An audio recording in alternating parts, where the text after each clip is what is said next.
Hey guys, this is my second Navi learning video, and today I'm going to talk about some basic stuff that's also pretty important to know before you start learning the language seriously. So, primarily, the one thing I noticed about Navi is that it really doesn't matter where you put each word. Like, you can have the subject, the verb, and the direct object in any order. So, basically, you can say, like, this is in English, you could say, like, you know, I flew there. You could say there flew I or flew I there, and it really apparently doesn't matter. I mean, I'm sure there's some rules, but we just don't know them yet until Professor Farmer comes out with some other stuff. And he's the guy who created the language, by the way.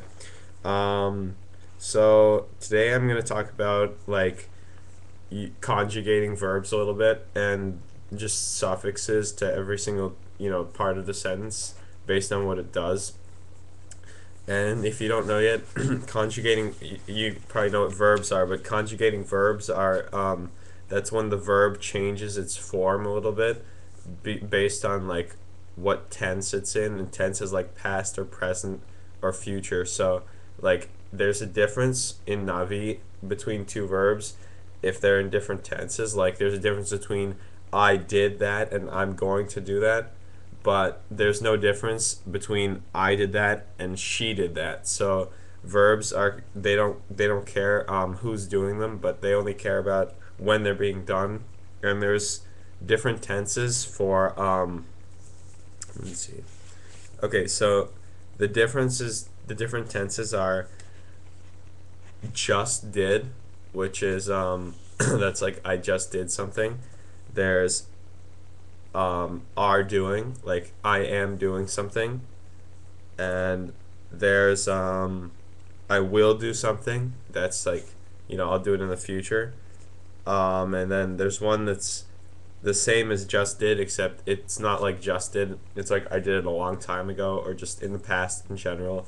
Just did is like recently.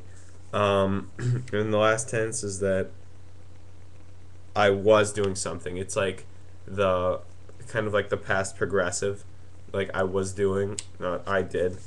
And the way these infixes, they don't actually go in the front or the back of the word.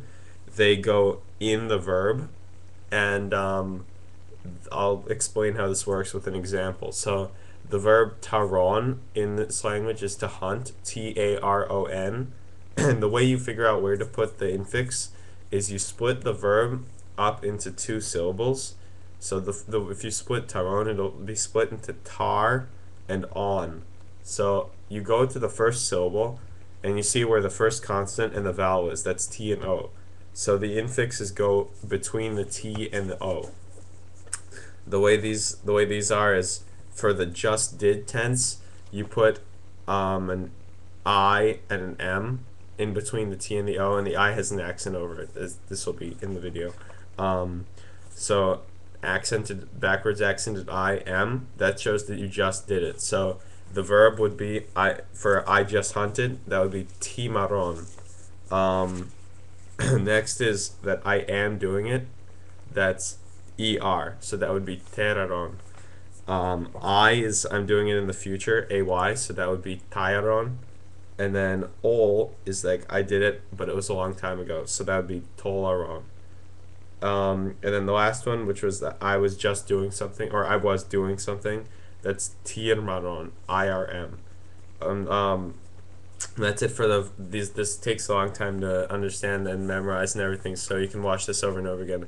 I will have like little annotations so you can see exactly what's happening. There's another part of infix that shows you whether you felt the speaker feels good or bad about doing the verb. So this works very similarly to the tenses, but the whole difference is that you have to go to the second syllable now. So in Taron's case, it's on, and you get.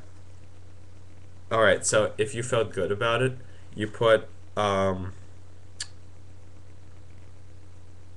ei in the same way as you would do the infixes for tense. So it would be like taron on. There's no first consonant, so you just put it at the beginning. So it would be, let's say you felt good about hunting, it would be like tareion, like Tareion. The EI goes at the front of the second syllable. And say it's like a verb with a consonant there, it'll be just done the exact same way as the first part. So say you have the verb kame, to see.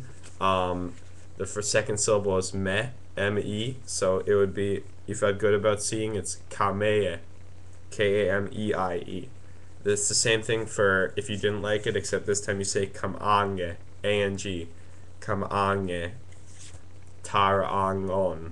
So it's kind of hard to, the verbs actually change a lot. Like you can have, I think, taron can change to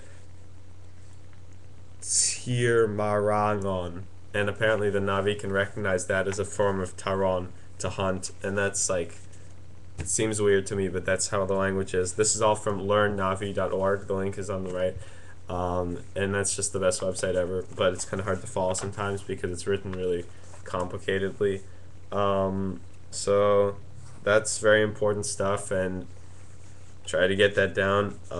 So again, the infixes for tense: im, I, ol, in, irm. And there's one more which I'll get to later, but it's different. And then there's, for happy or sad, felt about it, that's A, E-I, and ang, A-N-G. So that's it for today. See you guys later.